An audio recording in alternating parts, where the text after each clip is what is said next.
Okay, we're live We are alive. and only 3 minutes late. Yeah. It's pretty good still. Yeah. That's within the margin of error. Yeah, you know what? We got kids, we got life. This happens, okay? Yeah. And the people who are anxiously awaiting our show can Usually when hang out people for start 30 more live stream, minutes. they just spend like the whole first 5 minutes going, "Oh, hey Steve. Oh, hey Carolyn. Good to see you there." And because they have to Yeah. fill this random time while everybody tunes. Yeah. Now Exactly. that doesn't apply to us because nobody's watching, but Yeah, exactly. So on that note, let's Yeah. just start the show. okay.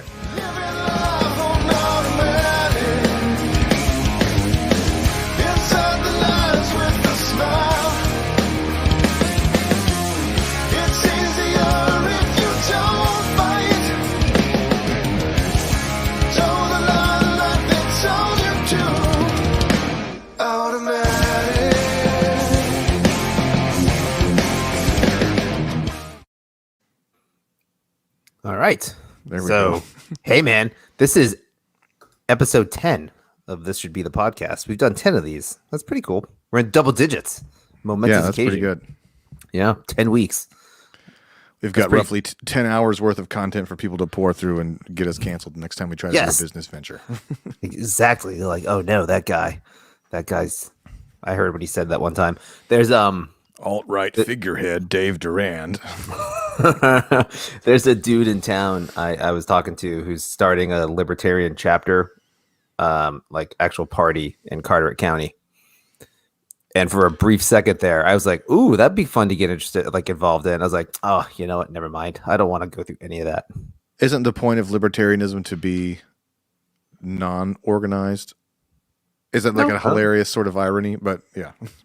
Well, maybe so. No, it's organization. It's just small government. So I don't know. Yeah. I guess I would support a libertarian local candidate, but Yeah, I probably don't- would too. I don't think I want to get too knee deep in the weeds on that stuff. Yeah. For- It could you could end up with Ron Paul or you could end up with Gary Johnson. It could go either way. Yeah. Yeah, he's kind of an Alex Jones character. He's got a little fight in him. He's good. Do you do most of your broadcasting from a van with a giant satellite dish on top? No, it's just an old. It's an old. government, they knew about it in the 60s. No, he's got a souped up deer stand in the back of the Croatan somewhere. Yeah. Talking into a CB radio. Yeah, that's how I like my libertarian candidates. Yeah. Vaguely Ted Kaczynski-ish. Yeah. Ish. Smelling of urine of an indeterminate species. Hey, listen, you recycle that urine, you drink it, you're fine. I mean, there's a lot of ways to survive out in the Croatan. You got to do what you got to do when you're there. Yeah. All right. So speaking of Yep. living off the land and protesting government, Ooh. Good segue. you had the idea, being that July 4th is coming up, well, next week, Yeah. to compare and this sounds like an essay question from like 11th grade social studies. Compare and contrast the world of today with the world It really does. surrounding Yeah. the American Revolution. Yeah. But yeah, well, I think it's a valuable topic. I mean, like, because we were kind of touching on last week, the efficacy and how much a protest or an uprising or insurrection, what it can accomplish. Yeah. If it can accomplish anything, and there are times when it does and times where it doesn't. I mean, the American Revolution was definitely a successful insurrection by definition. Yeah. Um, We remember it fondly because we're descended from the people who won. Yes. Again, yeah, because the winners write history, man. So that's how it goes. Yeah. Yeah, it's an interesting mixed bag. The best metaphor I can think of is that like America was like a petulant 18-year-old like telling off his overbearing parent, like like the people who lived like in the town from Footloose. Yep. You know what I mean? So there was a bit of like there was some obviously I think we both agree there was like a lot of wisdom and seeds of wonderful ideas built into the whole framework, right? But a lot of people will try to criticize some of the hypocrisies of that. So it's kind of like a petulant kid who like has a lot of really good ideas and is trying to sort of find themselves in the world, telling off their overbearing parent, but like, you know what? I'm going to move out and I'm going to live on my own, and you're just going to regret ever, or whatever, you know what I mean? And so the parents like, you're not going to, you can't live without my tutelage. And meanwhile, the parents totally clueless. So, Exactly. Yep. but the kid has yet to live up to their full potential until decades later, which I think would definitely apply to America. Yeah, I mean, there's definitely been an arc of improvement and getting better. I mean, because like I don't know, I don't know how we want to start or what do we really want to compare and contrast. But I mean, like it's just, I don't know. We could start there. How about the ways in which things have clearly gotten better and the ways in which things may have gotten worse? Oh, sure, okay, well, that's good. Well, yeah, better. Slavery gone. That's good. Yeah, Big one. That's a big one. Juneteenth. That was this week. Come on. right. We Or last are, week. as far as I'm aware, no longer genociding native peoples. So that's Yes. Yeah. probably because they were all genocided. But I like to think that were there large swaths of native persons still living in America, we wouldn't be genociding them. So, Yep. that's pretty much frowned upon. Yeah. Women can vote. They have the right to do whatever they want. So that's nice. Well, voting's So- stupid, so they should really rethink that one. But that's in the common thought, yes, women voting is a good thing. Mm-hmm. Yep. If dudes are gonna do it, women should be able to do it. I agree. This is a facetious opinion on the part of Dave. It doesn't represent an actual stance. well, no, voting's stupid. I'm totally with that. But women, yeah, go for it. Vote to your heart's Well, so what content. you're saying is that voting is equally stupid for Yes. men and women. We've Men gotten and women better. should have equal right to do the stupid thing, which is voting, is what you're saying. Absolutely, yes. Women are now they have equal stupidity on par with men, as God intended. So it's very good. Yeah. That's a good thing, and that is a good thing. So equality under the law in general has improved. We have a to much more evolved. Well, actually, it's going to get into a little bit of the weeds here. We have a much more evolved justice system. Like, Oh, yeah. you get I mean, granted, it's very complicated and there's a lot of weirdness to it, but on the whole, you think back like, 250 years ago, you could get like arrested and hanged, and we didn't have evidence for things, and there's a lot of hearsay, especially like in the Old West. There was like Yeah. one sheriff trying to keep this random mining town from falling into total chaos. So, Yeah, that's a good point. I would think general jurisprudence is increased to some degree. Like, yeah, the infrastructure is there if it's utilized properly. That's a good thing. yeah. Yeah, Well, you're I not mean, getting, you're not getting thrown. You're not getting thrown in the stocks and like getting tomatoes whipped at you, or just beaten on the town square for Yeah. insolence at high noon. there's a lot of things that the government and the state could easily get away with in decades and centuries past that would not fly today. Like, even, I mean, listening to we talked about this last week with the 20th century. I mean, putting anybody of vaguely Asian ethnicity into an internment camp to keep them from talking to maybe Japanese spies during World War II. I mean, we wouldn't be able to do that today. That wouldn't make it past any sort of committees. Right. Right. I mean, think Yeah. about all the stuff we did, like, when the war on terror and, where people were complaining about profiling anybody who looked vaguely Middle Eastern and all that kind of brouhaha that blew up. So, Yeah, and ironically, we're closer to that date and time than the founding of the country was closer to that. So, like, it's been a smaller compressed version, or excuse me, time frame to make that increase from the 40s to now. Where that was, that's crazy. Like, people that are alive within the lifetime that happened to, and also like segregation and stuff of the South up to like the 60s and all that. So, yeah, I mean, the elephant in the room anytime you're talking about the progress of America is how, it's weird, like, technically England abolished slavery like decades before we did, which is strange considering the way that they were tyrannically trying to maintain control over their empire, which even into the 20th century, like, yeah. and then once we got rid of slavery, like officially, we just kind of turned it into different versions, where that's like, oh, okay, well, everybody's free. All right, well, how about this? We're going to come up with a bunch of bullshit laws, and then we can just throw any person into prison. First, we got to build all these prisons. We're going to build all these prisons, and then we can just make up like loitering and vagrancy laws and throw anybody in prisons. That way, we still have these chain gangs and stuff to build the railroads. you know, and then you got sharecropping and all this kind of stuff and redlining and all this stuff. So basically, Oh yeah. I mean, this is making me sound like some sort of a critical race theorist, which of course I'm not, but like there is a lot of truth in a lot of the narrative that a lot of us weren't taught in elementary school, which was that even though slavery ended in 1865 officially, we figured out ways of doing like diet slavery for like the next 100 years, you know? So 100 the- calories. 100 calorie slavery. yeah, It's terrible. but it's like not even like, it's like aspartame, you know, where it's actually worse. Yeah. Yeah. It still gives you really bad rectal cancer. That's not good. Yeah. Yeah. Yeah. So Yeah, I mean, like you for can't sure. you can't have a discussion about the greatness of the American idea, the American experiment, without talking about the biggest pockmark on American history. So that's tricky. Yeah. Well, I mean, we get that out of the way. I mean, that's not. I mean, it's almost too obvious to state. I know, but Yeah. it's not. I mean, or maybe it's not, but it's good to state, and it's true. Well, that's what I find the most interesting because I mean, you think about these people who like, you know, the Constitution is one of the most. It's like an invention. It's one of the most amazing inventions of human history. It's like we've been around each other for thousands of years, and nobody ever thought to come up with a system of government that didn't involve one tyrannical person on top. Yeah, I know, right? Right. So the fact that these people, these flawed people who also owned other people, you know, like they managed to come up with this thing, even though they themselves weren't living out those principles.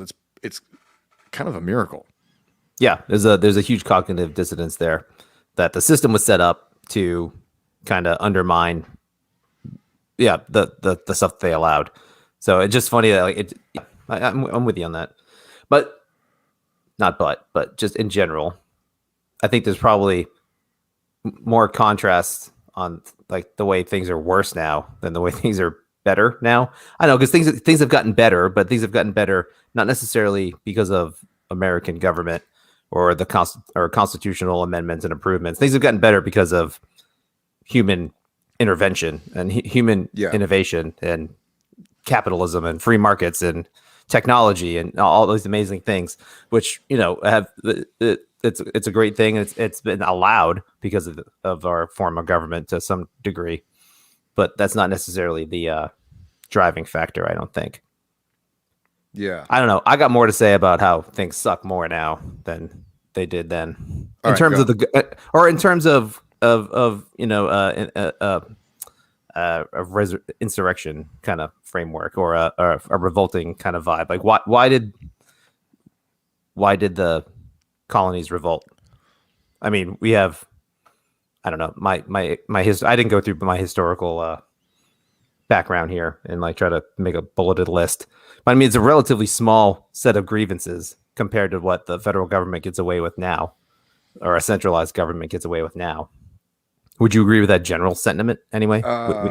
Yeah, there's a hilarious irony to that. I mean, you know, the Stamp Act Right. and the tea tax and stuff like Yeah. that, you know, this Yeah. like because the English crown wanted them to made the colonists foot the bill for the 7 Years War. Yep. Which, Exactly. you know what I mean? And so it's like, oh, of course. Well, that's what we do now, right? We give all of our money so the government can engage in war, whether Yeah. it's Well, you know whether it's war on people elsewhere, or it's a war on drugs, or a war on poverty, or war on whatever. Oh yeah. Well, let's do the similarities of the grievances. So All right. all right. So taxation without representation. That was a big one. You're not really represented in Congress. You're not. Sorry, dude. What is it? How many? You get 2 senators, which is not even supposed to be a representation of the people. That's supposed to be a representation of the state. But what does North Carolina have? What, like 15, 12, a handful of representatives? Yeah. Not that many, maybe 20, or I forget. It doesn't even matter. But it's like 14 million people, 12 million people. So I should have done the numbers on this. I didn't look it up. But like the proportional representation from the colonies and what they went to the first Congress per the population is just it's blown out of the water now. Like you'd have to have thousands of freaking representatives in the House to even get close to what it was. So yeah, I guess you can say you can vote for somebody and they can represent you, but it's such a disparately huge country. There's so many people. It's an impossible task, I think, to send one person or 20 people to represent 10 million people. That's a ridiculous thought. Everyone says it like it's a beautiful thing, but it's a ridiculous thought. You can't. I'm not represented by anybody that comes out of the whatever district I am in North Carolina. That's a That's a fantasy. Yeah. Yeah. So taxation without representation, still a thing. In practice, I mean, in reality. Yeah. Well, and you could maybe say that, like, okay, well, the two party system is also a part that makes that worse. So say we didn't have this ridiculously gridlocked binary system that we had. Say there was a lot more gray areas and stuff. Maybe you could say that, like, all right, well, I live in this district and I voted for this person. This person supports, like, well, like, you know, like senators are sort of like at the top level, and then representatives are on the lower level. Like each representative is supposed to represent specifically their district. That's their job, not necessarily their own personal feelings, right? And then senators are supposed to represent, like, we choose the senators because we like who they are, and then the Senate is what shapes the direction of the country. In theory, except for the fact that we have this binary system where if you don't get in line, you know, with what this giant, you know, national convention decides, then you're like, well, one, you can't get all the funding from all the political action committees, and all, it's all like, you know, so it just turns into this big circle jerk gridlock thing, you know, where it's way more convoluted now. I mean, if that's what you're getting at, it's a completely impractical scenario where your voice isn't heard. It's just not. There's no way. That's not, and it probably never really was. Now, granted, like you said, it was a leaps and bounds ahead of you know, one man rule over a couple million people. But you know, at least you get to kind of get the feeling like you're participating. Maybe it's always been a farce. Actually, I would say that it's always been a farce. It's not accurate. I mean, it's better than the alternative in some ways or not. But either way, I think that in one way, I think we're in the same boat, at least pretty close. Taxation without representation, or it's just terrible representation, impossible representation, and not just taxation, but for whatever reasons. But yeah, I think that's a good parallel. Those are ways are similar. Yeah. Okay. That's so one. That's one. Okay. Or keep going. Or if you have more thoughts, that's fine. No, go ahead. No, I was just saying, if you have more thoughts on that, or we can try to pick another one. Well, it's okay. So this will be my first of two quotes from The Patriot, since we're talking about the revolution, even though it's not a very historically accurate movie. But there's a line in there where Mel Gibson says, "Why should I trade one tyrant 3,000 miles away for 3,000 tyrants 1,000 miles, or however many it goes?" Yep. Which is a cool line.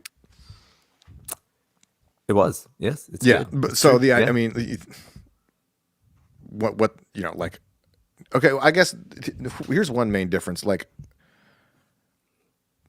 people who are like originalists, or they're talking about like gun laws and like freedom of speech and all these kind of various sort of principles of the original germination of the country. Like those were formulated when everything was way less dense and we didn't have the same technology.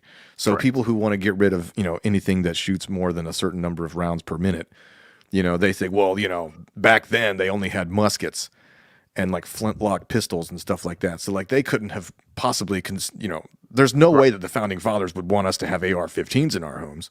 Yeah. Right.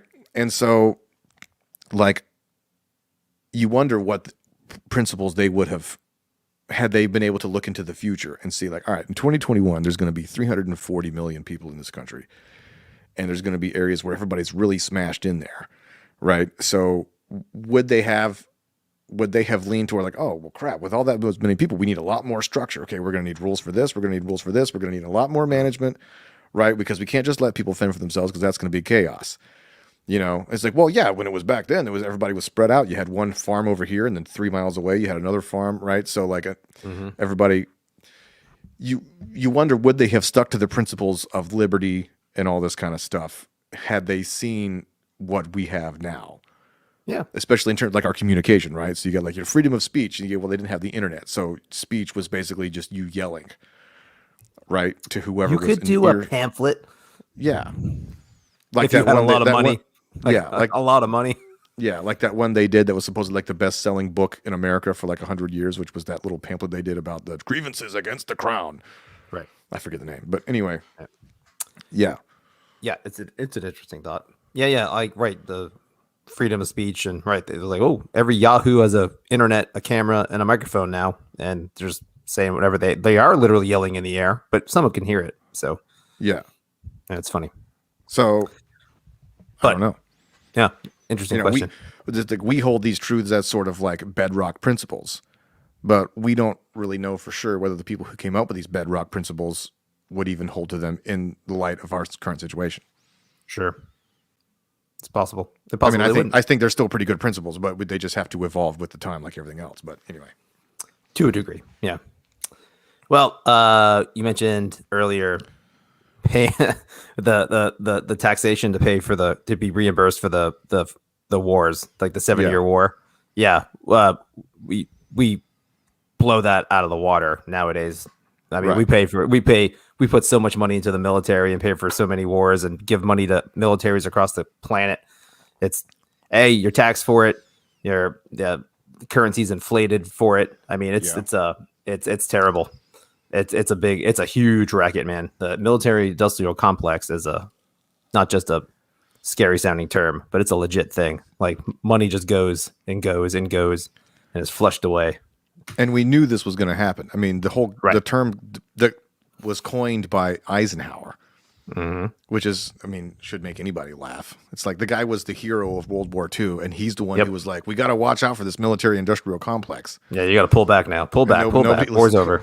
Yep, nobody listen, man.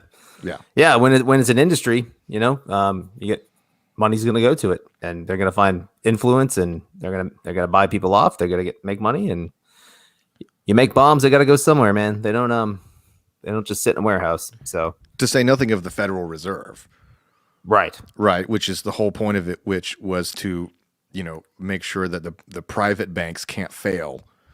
So and then remove us from the gold standard.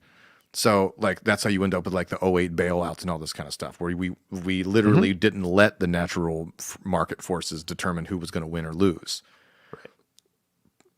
Because I mean, I'm sure coincidentally, those people were all they were getting payoffs. They were on this board of directors and trustees for this bank and that bank, and they're all campaign contributors and stuff. So yeah, they're not serving the regular people.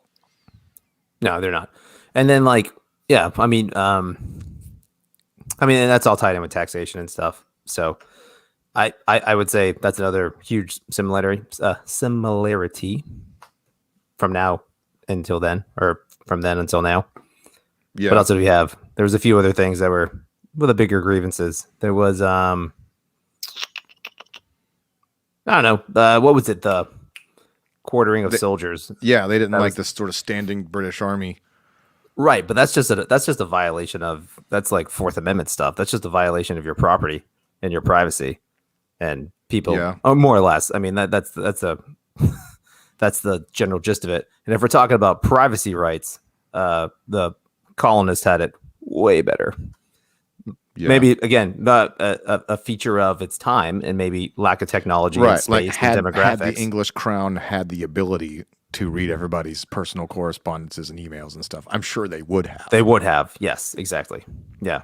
So that's just an interesting thing. So the maybe the big 3 or 4 things that the colonists had grievances with, we have them still with the government that they formed. Yeah. And I think have gotten worse. Freedom of speech is better now. Like in some ways. I mean, was there a freedom of speech issue with the colonists and the? Well, I mean, anybody who was yeah, I guess there had a very loose definition of what constituted treason, right? So yeah, that's if you fair. said we should be our own country, they'd be like, oh, well, okay, we'll hang that guy, So yeah, good point. Yeah, you're right. Without due process. So, all right, we'll chalk that one up to better. That's okay. I'm good with that. Right, but it's a meet the new boss, same as the old boss thing, because now we have giant corporations that have basically the same amount. We talked about this before, but they have the same amount of power as a government. Yep. Right, and then those are answerable to no one because they have monopolies. So yeah, they bought and paid for politicians that can write laws for them. Yeah, but by saying buzzwords, and politicians have no idea how to handle them. So that's another topic. But good. All right. So we're ripe for a revolution then, right? We're on the same page. Just kidding. Yeah, good question. No revolution. I mean, I don't know if you could organize enough people to do that. I mean, no, I don't think you could. But I mean, it's a funny topic for me where people are just like, you got to throw off the shackles of our oppressive government and form the most oppressive government that's ever known. Well, not maybe the most oppressive, but one of the largest and most powerful governments on the planet. Start with the smallest, it becomes the largest. It's a funny feature of how that worked out. Yeah, I think we're pretty acclimated to it. Like, Oh, for sure. what was it? I read that like most of the English sympathizers, the Tories, were like in urban areas, like more densely populated. So like the idea, we don't have enough rural people. Like a lot, like the rebel militias and people who are like farmers and stuff like that, and like plantation owners and stuff. We're way too all connected, right? We're just densely populated, and we're used to like rubbing up against each other and like accepting limits and being like, oh, okay, well, they're in charge of that. Okay, we're in charge of that. It's like a little kid who's used to going to school at like some really strict school, and then they transition into the business world pretty heavily, right? But if you got a person who's used to like some kind of like maybe they're homeschooled or they not allowed, and then they go to an office and it's like a huge switch. Yep. So like, I think we're too well acclimated to being minutely controlled in every aspect, to the point where we wouldn't have that revolutionary spirit that they did back in the day. I don't think. I think that's probably true. All right, and when you if you throw that idea out there, I'd be like, well, why don't we divest government power away from a lot of areas in life? People just go, are you crazy? Like, what do you think is going to happen if someone's not watching over this and controlling it? Like, I think people like would literally go, no. Someone, I can't manage that. Somebody has to manage that for me. Or just not even maybe consciously saying that, but just like, I don't even know. It's just like, it's funny. It's like who will build the road? It's like the libertarian question. Like, oh, you're a libertarian. You don't want the government to do anything? Who's going to build the roads, man? Did you ever think about that? I'm like, the people that build the roads now, you hire them to build roads. You want to go from point A to point B, there are people that do that for you. The government doesn't build roads. The government takes your money and hires firms to build roads, because roads are a thing that people need. And it's an organic thing. Like, people are going to do it. And that's with every aspect of government. Like from police down to roads, down to courts, down to everything. But if you start now, like you said, everyone's acclimated, just used to it. If you start suggesting, let's just remove that piece, people go, that's impossible. That can't happen. It's never happened before, but it has. And it's just it's what you know. It's in your lifetime, and it's in your sphere of influence, and you're just not familiar with it. So it can be a scary thing. I don't know if I can follow you all the way down there, but I get what you're saying. Yeah. Well, I mean, there's obviously easier ones to spell and easier ones to, you know what I'm saying?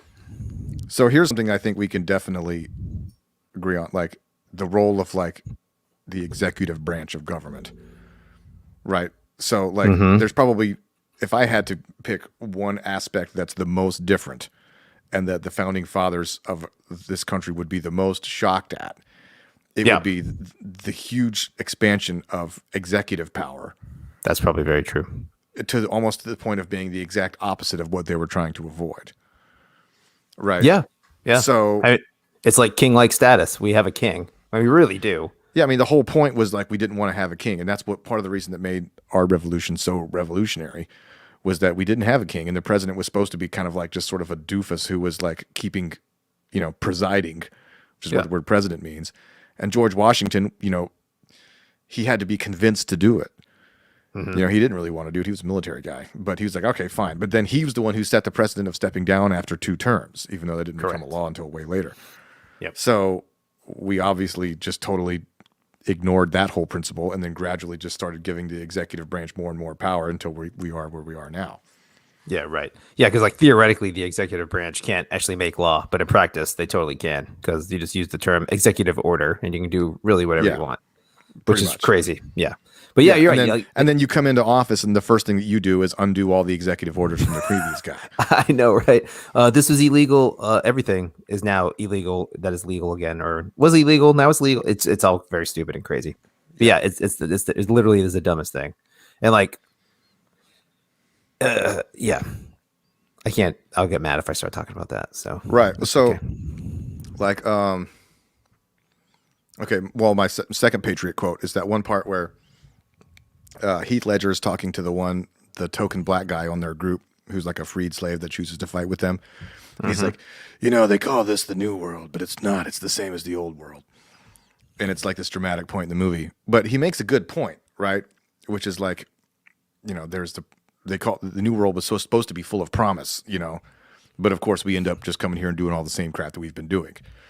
So it's like, okay, we started this new country with the auspices, and by and large, in many ways, of course, we're very successful, but we still can't get away from that same old thing that, like, why is it that every society ends up like, we all talk about how we don't want one person in charge, and then inevitably one person ends up in charge, Right. Like another movie reference. What is it from the first Avengers movie?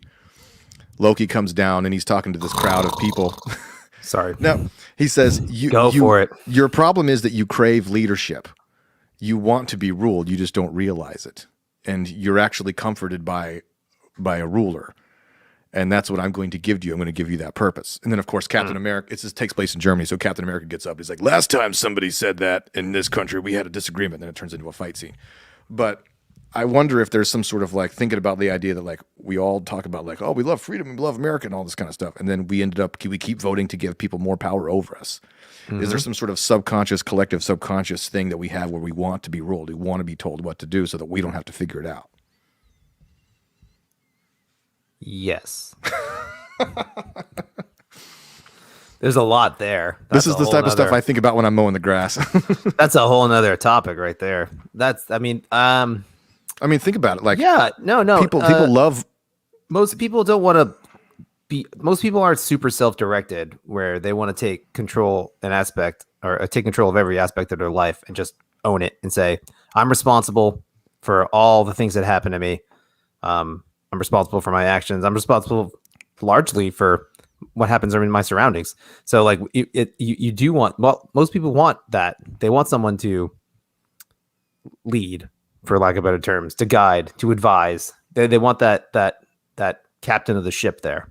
Yeah. And because just think about it. Like, most people aren't entrepreneurs. Most people don't start their own business. Most people don't lead in whatever capacity they're in, not just with work, but like with anything. So most people are followers, or they're just, lack of better terms, the cogs in the work. And I don't mean that in a negative way. Just they're the people that are there that show up and they're part of the process. They're there, but they're not the leaders. It's more than the 80-20 rule. It's like the 97-3 rule. Like most people just it's easier to go along with it and to be led than it is to lead and to buck trends and to forge your own way and to it's hard to lead though, right? That's not a natural thing for people. Yeah. Yeah, for sure. And then there's also, I don't know. I'm sure there's psychological stuff there. I would say there's theological stuff there. There's a lot of things there that can go. Maybe it's something like we can, like, why do we keep voting for things that are more controlling over us? Is that it's like we think consciously, well, we need to have somebody to control the bad people, to control the things that we don't want. But like maybe subconsciously we're like, and also if this person is controlling the people we don't like, then they kind of they remove the burden of decision making from us too. And that's actually kind of comforting. Yeah, I think so. I mean, yeah, I'm sure a lot of it is the fear of the unknown. And you put trust in an institution or a person that supposedly has it all together. They got the answers. Answers are good, man. People like answers, even if they're bullshit answers and they're fake and they're political answers that people just cram down your throat.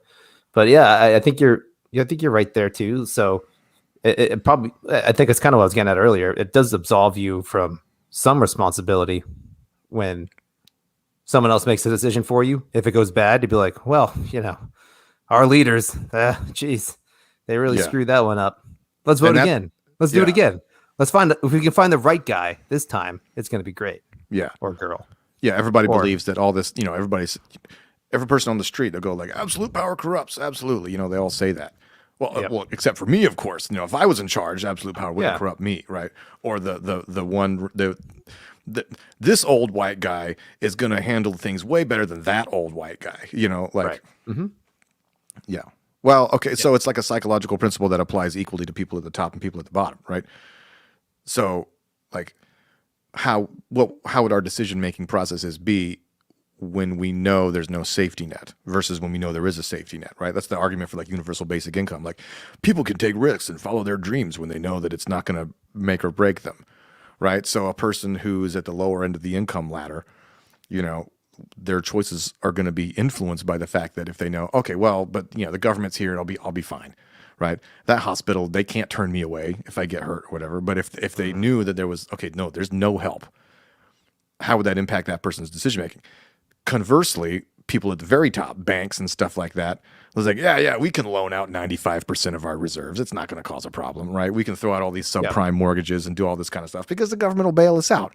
Like if you told all the guys in 2005, look, when 2008 comes, the government's none of this too big to fail shit, right? If you're dead, you're gone, right? Then I think people would be making a lot of different choices. They wouldn't be giving each other all these bonuses and crap like that. So, you know, Yeah, man. When you gotta work to eat, you gotta go out and hunt and get your food every day. You gotta go do it. If there's a meat packing processing plant right next to you and it just drops food off every day, you're good to go. But I mean, it's the moral hazard, right? So we touched on that. So you're absolutely right with the banks and all that stuff, and they're gonna get bailed out again because they're doing the exact same stuff now. Nothing's changed since 2008 in all reality. But regardless of that, or like national debt is larger, exponentially larger. Dollars worth less. Like UBI. Yeah, so I am free to follow my dreams, which for most people is going to sit around, eat Oreos, and play video games. I mean, that's going to be the reality. I mean, that's like, there's from Office Space, you know. What would you do if you had $1 million, man? I would do nothing.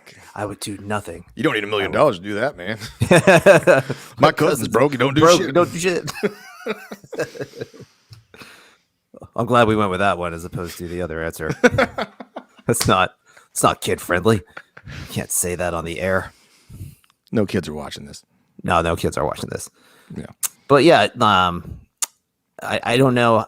Yeah, man, most people have that. That's ingrained in us though. That's not, or at least our culture or our the way our culture or maybe people, you know, because like you do the same thing for your kids, man. I mean, that's what's funny because like I'm as free market, I'm as individualist as it can be, but you know, you don't act that way with people in your life that you care about. But that's personal relationship stuff, which kind of then I think lends to my point of view where there is a backstop, there is help, there is care, there are people around you who can help you, but you have to forge relationships with those people. It's not just there. It's not just a magic government thing that's there that you take from others, and then because you have a political leader that can now take care of you, your government daddy.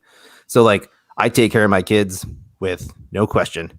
They give me nothing in return outside of love, and you know it's a complete reversal of roles. Like they don't contribute as much as they get. And there is a backstop. It's completely socialist, it's completely communistic in that way. You know what I mean? Like everything we do is all shared in our house. Once they turn 18, that's over, you know, generally, right? That's how that goes. But then we go out to the world and go, I kind of want that. I like that feeling. That's a good feeling. And it is a good feeling to take care of your neighbor, take care of your family, take care of your loved ones and friends. Yeah. But that's a thing that you personally have to choose. You can't have an outside force that just kind of does it for you.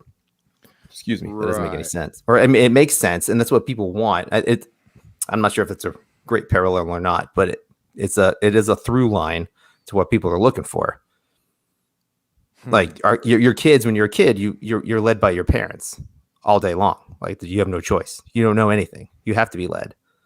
And at a certain point, you should stop that, and you should be able to fend for yourself, learn for yourself, think for yourself, lead yourself, then start leading others around you, start your own family, that kind of thing. And most people can do that on a personal level. Why they can't translate that up to the societal level, I'm unsure of. Well, that's a great point. Maybe, a typical conservative talking point would be that as social fabric has eroded from society, government has filled that power vacuum. Right. So, I mean, even Nietzsche knew that. You know, the whole thing where he said, you know, well, God is dead. You know, and everybody was like, "Well, that's offensive," whatever. But he was kind of right because Yep. he predicted that as the influence of organized religion waned in society, for better or worse, because there was lots of pros and cons, but like inevitably, government a and vacuum there. chaos would fill that point, and he basically predicted the 20th century. Yeah. So and Marxism and all of that craziness that happened. So yeah, like as people, like I don't know. I mean, I know my neighbors down the street here. I don't know a lot of them, and Right. they're certainly not like necessarily my best friends. I'm on good terms with pretty much everybody, and I wave to people. But like, if I didn't in decades past, I would probably know a lot more people. We'd have like bake sales and yards, you know what I mean, and like Yeah. some sort of softball league or something like that. But so You yeah, would our help social plow each other's land, Dan. Like, what you doing what? down there? You would help him plow his land. we Raise would a have barn. barter system. Yeah. Yeah. Yeah, there's something to be. I mean, it's what's that statistic they say that like the human mind is capable of retaining like 100 people in here? Like obviously we know of more than 100 people, but like that's why they say like once like Amish towns and like various other societies, once they get larger than 100 people, that's when you start to get problems. So like we only have enough space in our brain to retain 100 individuals. Like relationships. Yeah. And so, like, some kind of as level. society has evolved way faster than our actual brains evolve. So we're still stuck with this like 100 person limit. Yeah. So all that Yeah, to say that yeah. like the principles of socialism and communism, part of the reason that they're still attractive to people, even though we have all of these examples of how they don't work in government, is because on some level we think, oh, well, shouldn't that work? Right. You know what I mean? You get people who like they read the New Testament and they're like, Jesus was clearly a communist, and they go like, well, then why shouldn't we live that way? And it's like, well, feel free. I mean, that can work if you want to love your neighbor and share things and do all these kind of stuff. Like, of course, that's a great idea. Yeah. But there's a limit to once that becomes an impersonal transaction, all of a sudden it gets a little murky. Because then he's like, well, you don't know these people. We're just we're gonna handle that for you. And now you're into the issue of forced altruism. Yep. Right, which we talked about with the Ayn Rand thing. It's like that's a problem because anything that the government gives to you has to come from somebody else, right? And anything it gives to you also comes with whatever conditions the government decides, and so nothing comes totally for free. Right. It's funny too, like that forced altruism or a government handout or any kind of government program of assistance. That is another completely foreign thing, or would be a completely foreign thing to the people of the colonies or the founding fathers and all that stuff. That was not a thing. There was no government assistance like on a national level, even probably on a local level.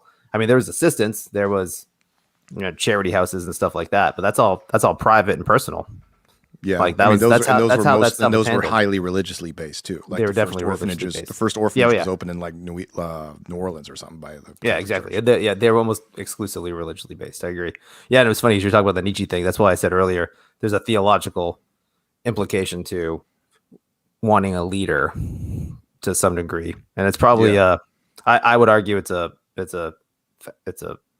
bug of a feature of mankind. It's not a bug. It's a feature. It's definitely an aspect that can go up or down depending on how you implement it. Yeah, no, up and down for sure. But I think just the natural desire to be led as a, from a Christian point of view, as a creature, as something that is not self-autonomous, that the only being like that is God.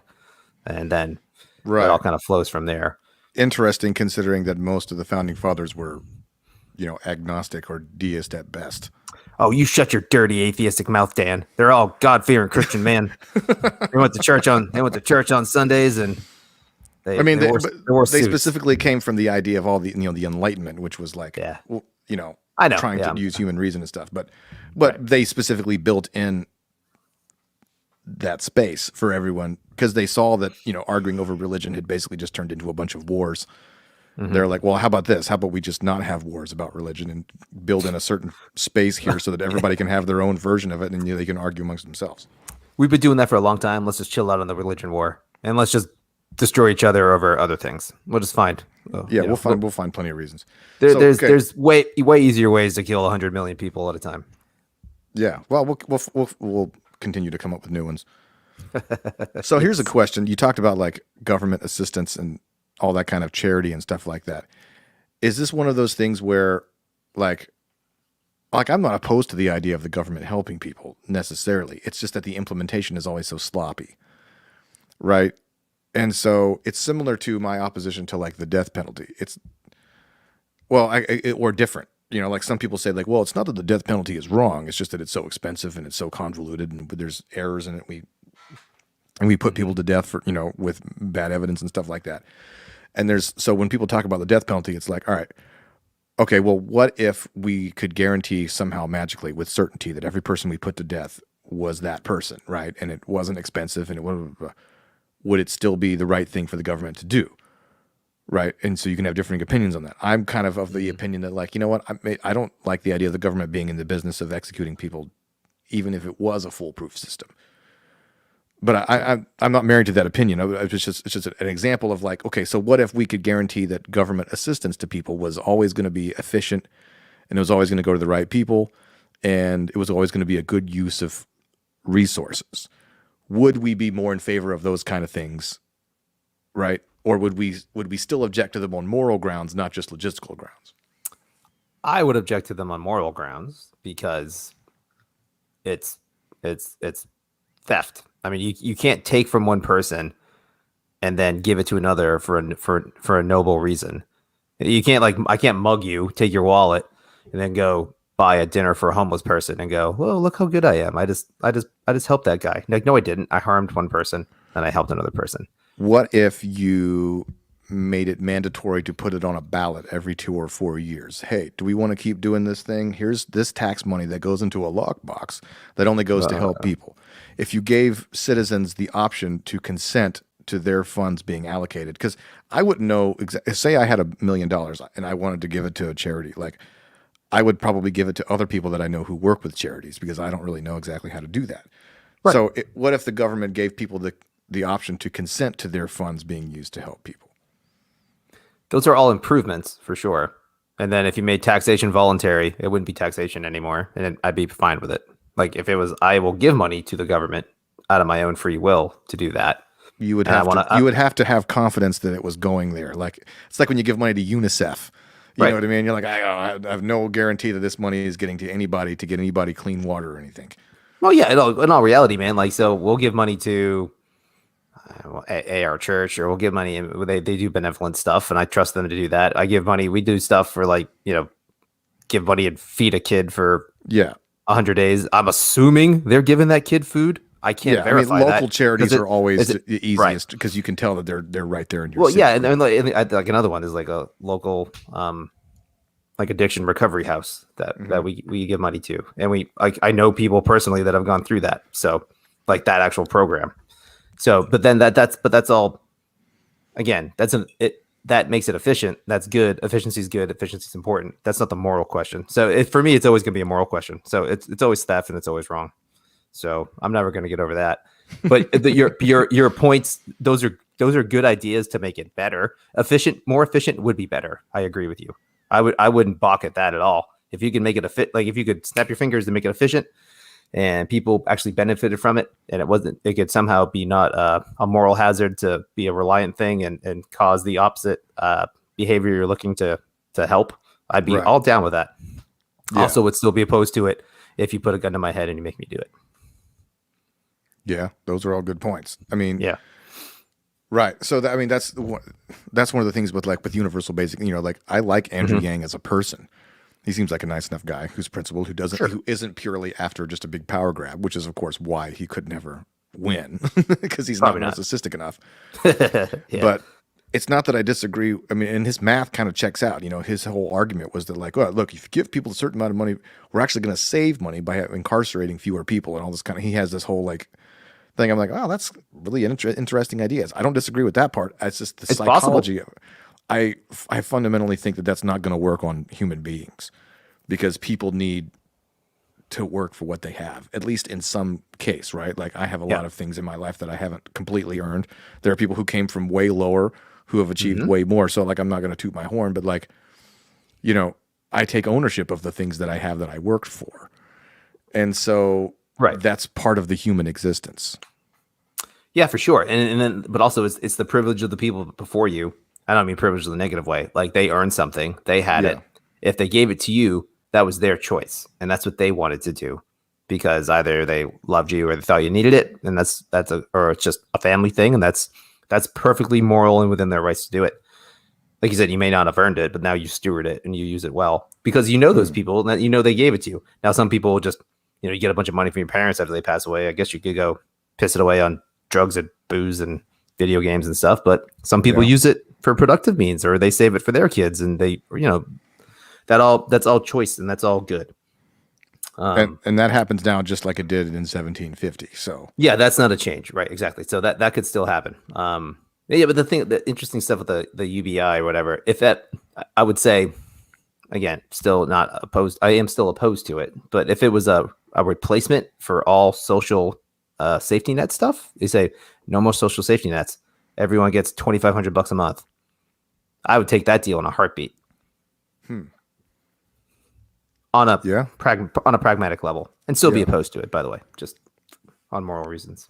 But that's not the case. It's going to be on top of it. It's just going to be another. It's just going to be another benefit, and it's going to further cement people's reliance on the leader, on the government, needing a leader, needing the government.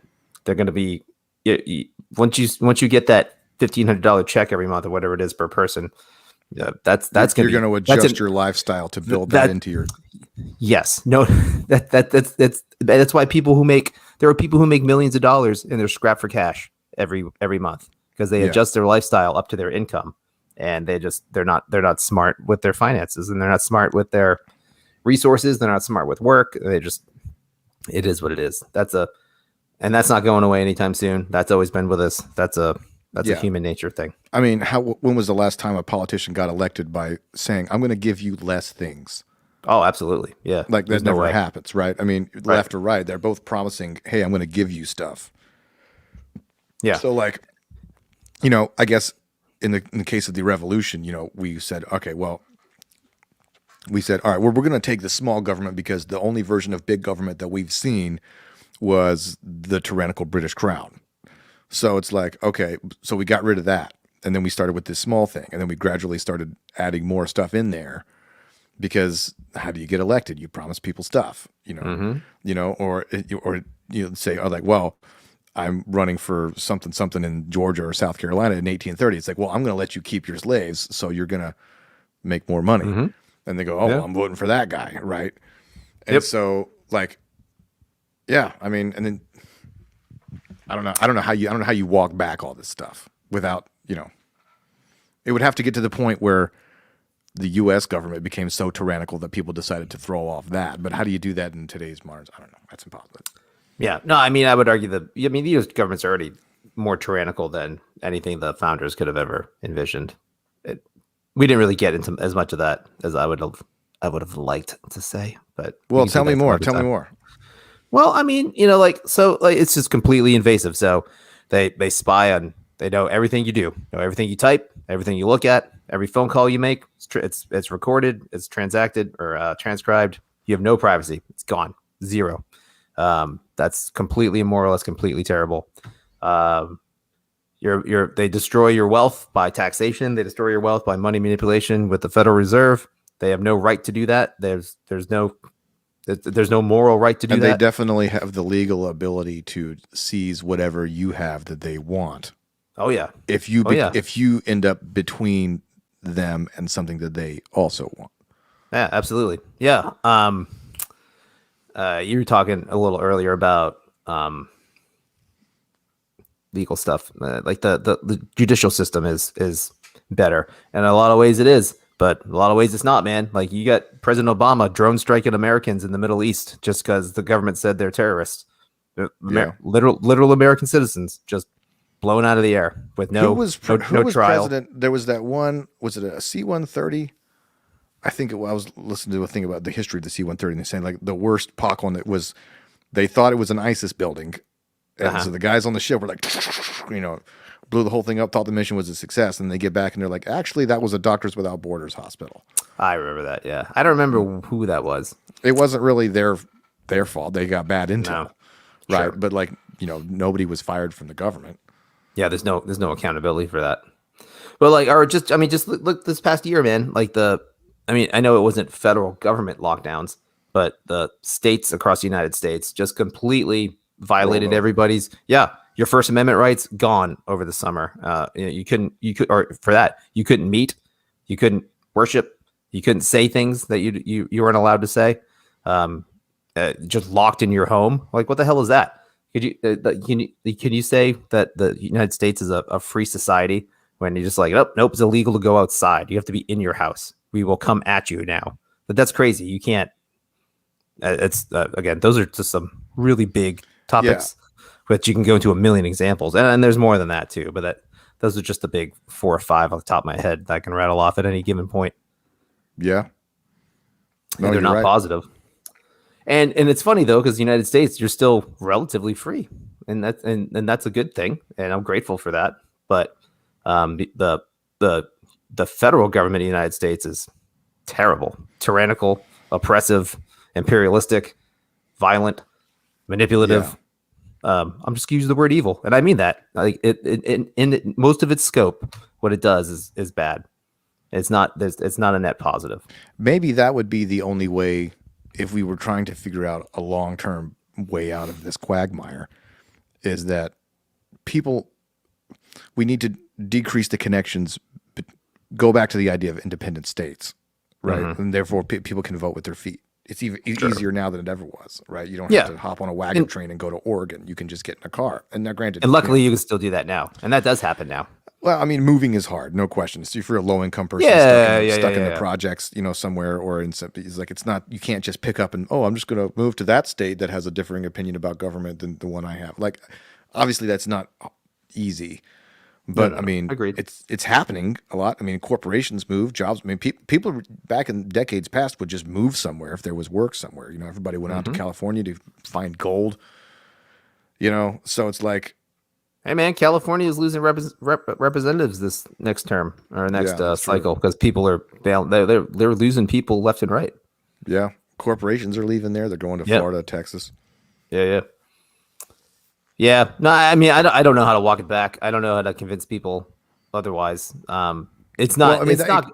There's not going to be like a change of heart, a sea wave where Americans finally wake up and go, boom, this is great. What's more likely is going to happen is the dollar's going to collapse. There's going to be calamity. Shit's going to go down and something's going to change. Right. What the federal government collapses. The federal government collapses, and then whatever states are able to maintain order in their own states are going to be the only places that people will want to go. Yeah. I mean, maybe there'll be a secession movement. I mean, it's kind of a secession movement now, but it's not serious. I mean, that didn't work well the first time, Yeah, maybe it'll be something that's on paper, right? So the idea that like once it happens, Texas makes laws that says like, well, and then with the right Supreme Court justices and blah blah blah blah blah stuff, it might be like, well, hey, actually, the federal government doesn't have the power to tell this state that they have to make this law about this thing, right? And it could be something as like, this religious organization, like that Philadelphia case. This city state doesn't have the capacity to make this law against these religious little things like that may over time, if people vote for it and people want it enough, eventually the idea that like, I mean, this applies like on a person to person level. A lot of people like you and I think both take the same approach where it's like, okay, you want to do your life, feel free. Like it does not bother me one bit how this person wants to do their thing over there. And hopefully it doesn't bother you how I want to do my, and then like the proof is in the pudding, like who ends up better off, right? I don't think a lot of people think that way. I think a lot of people think I figured out this way that I want to be, and therefore it's not just cool for me. It has to be for everyone else. And so if you apply that to like I don't particularly like Asheville, like it just annoys me in many ways, but I'm like, hey, look, they're free to do that. I don't have to go there and I can be here where I am, and so we could say the same thing about like, okay, well, look, if California wants to be California, they're free to do that. Yep. Texas be Texas, Florida, North Carolina, New York, Wyoming, whatever. And if that idea takes hold and everybody goes, okay, yeah, that's fine.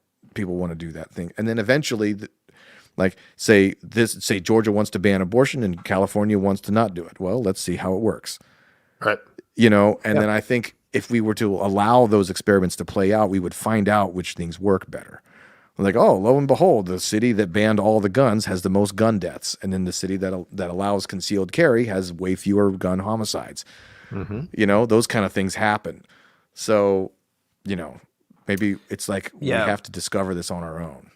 To the degree that's allowable, and that when it happens, that's a really good thing, and I fully support that whole idea. And also I support the idea of states that basically just nullify federal laws. There's like, no, we're not doing that. Like, we don't care anymore. We're not like, so it's funny, like, when like a Democrat or a liberal will just, excuse me, want to do like an executive order on guns, and some governor's like, nope, we're not going to follow that. And people are like, the people on the right are like, hell yeah, man, that's my guy. Defy those federal laws. And then like the big cities are like, we're not going to detain illegal aliens. They're like, sanctuary cities. You can't just you have to follow the federal law. Like, it's just like, oh, you guys are driving me crazy. Like, no, or like marijuana is a great example, man. Just states are just like, tell you what, we don't care. Nope. Legal. We don't care what you do. And it's still illegal federally. And it doesn't matter what the feds can't do anything. The federal government really can't do anything if a state goes, we're not really going to follow that law. I mean, they can withhold funding. There's a lot of manipulative stuff with that, with like taxes that go and they hold it back and then they release it. But it's pretty terrible.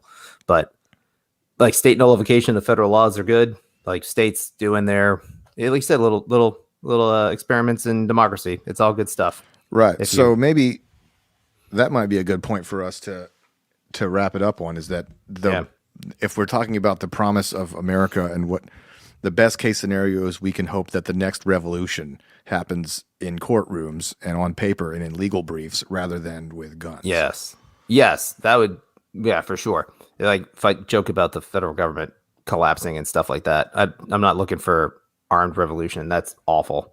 So it's the same thing where we talk about the gridlock in Washington. You know, every time there's an election, I'm like, well, look, the gridlock is both a blessing and a curse. Right. It's a curse because nothing gets done, but it's also a blessing because nothing gets done because there's a lot of crazy crap that people are trying to do. They've done enough. So hopefully maybe the gridlock will prevent, you know, the need for a violent revolution. And hopefully, even if it's a slow one, maybe, you know. Well, I think technology will aid in that. Just the population growth will aid in that. I mean, like, again, we've already touched on it. Like, everyone already realizes that the regions of this country are so different from each other that it's not even freaking funny. Like, just south. There's a lot of different regions of Durham Texas. County. Right, exactly. And but it's state to state, region to region, county to county. It's crazy, man. It's eventually people are going to go, we're not doing that en masse to some degree, and there'll be a dividing point on something. I don't know what it is or where it'll come down to. Ironically, it might be like a couple state governors, which are just glorified little mini presidents of their state, standing up against the president of the feds. So I don't know. Again, there's no way to know what's going to happen, but I mean, or armed revolution would be bad. I agree. Yeah. Let's hope it doesn't come to that. Let's not kill each other. All right. Let's all figure out how to do this peacefully. That would be good. Yeah. All right. Well, I guess that's is this our longest one yet? Pretty close, I would think. Check the logs. We might have done one over an hour, but not many possibly. of them. Yeah. It's because I'm tired and I'm rambling. I'm ready for bed. Yeah, me too. All right. Well, we'll call it a night then. All right, we solved this one. Episode 10 in the can. All right. Right on, dude. Later.